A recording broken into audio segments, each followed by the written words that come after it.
আসসালামু আলাইকুম প্রিয় ভিউয়ার্স, আজকে আমি আপনাদেরকে নিয়ে যাব আমার খুব পছন্দের ভালো লাগার একটি এলাকা, নোয়াখালীর ঐতিহ্যবাহী কোম্পানিগঞ্জ উপজেলার গুচ্ছ গ্রামে এবং তার তীরবর্তী ডাকাতিয়া নদীর তীরে।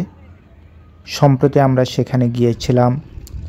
সেখানকার যে প্রাকৃতিক পরিবেশ, গ্রামীণ যে আবহাওয়া,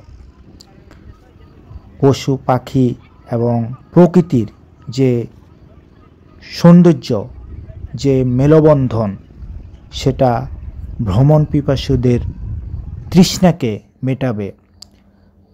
গুচ্ছ গ্রামের নদী তীরবর্তী এলাকা, রাস্তাঘাট, সবুজে ঘেরা অঞ্চল, প্রাকৃতিক ক্যানেল এবং নদী তীরবর্তী এলাকা আপনার সৌন্দর্য পিপাসাকে জাগিয়ে তুলবে নিঃসন্দেহে।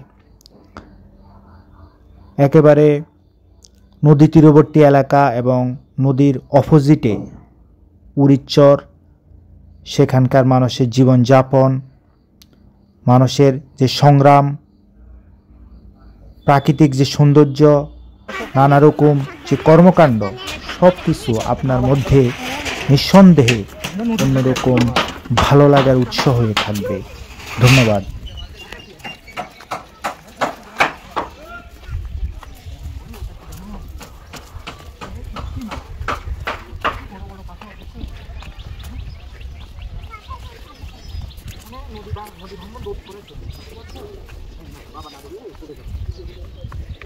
এদিক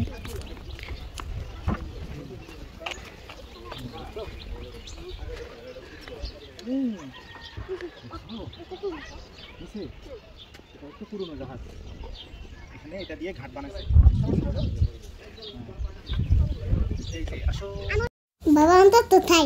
আমরা তো বাবা আজকে এসেছি ডাকাতিয়া নদীর তীরে।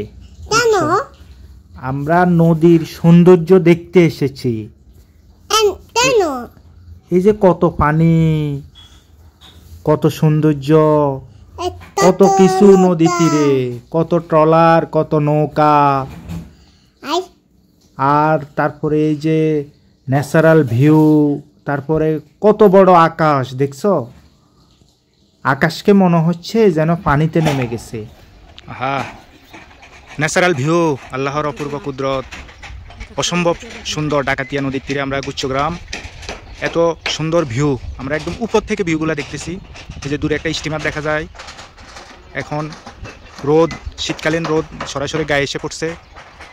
যত দূর দেখা যায়, ওই যে অপোজিট হচ্ছে উড়িষ্যর, উড়িষ্যরের ভিউটাও আসে।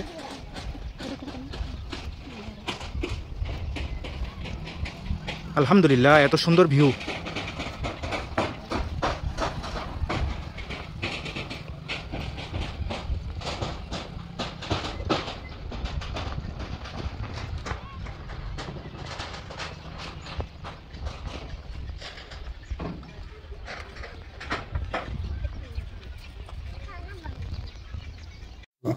বাবা আমরা তৈরি নামি, আমরা নিচে নামছি বাবা। বাবা তোমাকে কোলে নিছি, তুমি তো এই যে কাদা আছে তো নিচে নামতে পারবা না। আমরা তো নিচে যাব, নিচে থেকে নদীর ভিউটা দেখবো আমরা, ঠিক আছে? তারপরে একটু একটু সামনে থেকে নদীর যে অপরূপ সৌন্দর্য সেটা আমরা দেখব, এই জন্য। ঠিক আছে?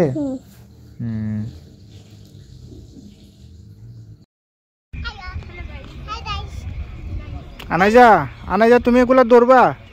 ধরো তো, ধরো। ছাগল ছানা, ছাগল ছানা, ছাগল ছানা বলে তুমি কি করো? চলে যাচ্ছ? এ বাবা লেজ ধরবো।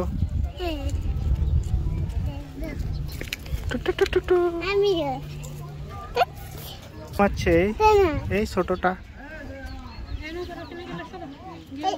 এগুলা কি জানো? এগুলো হচ্ছে বাবা খেজুরি, বুঝছো? শহর এলাকার বেড়িবাঁধের পাশে পাশে দোকানগুলাতে এগুলা পাওয়া যায়। খুব টেস্টি কিন্তু, একদম মানে শক্ত শক্ত ময়দা, তারপরে বিভিন্ন ফ্লেভার দিয়ে বানায়, মজা আছে।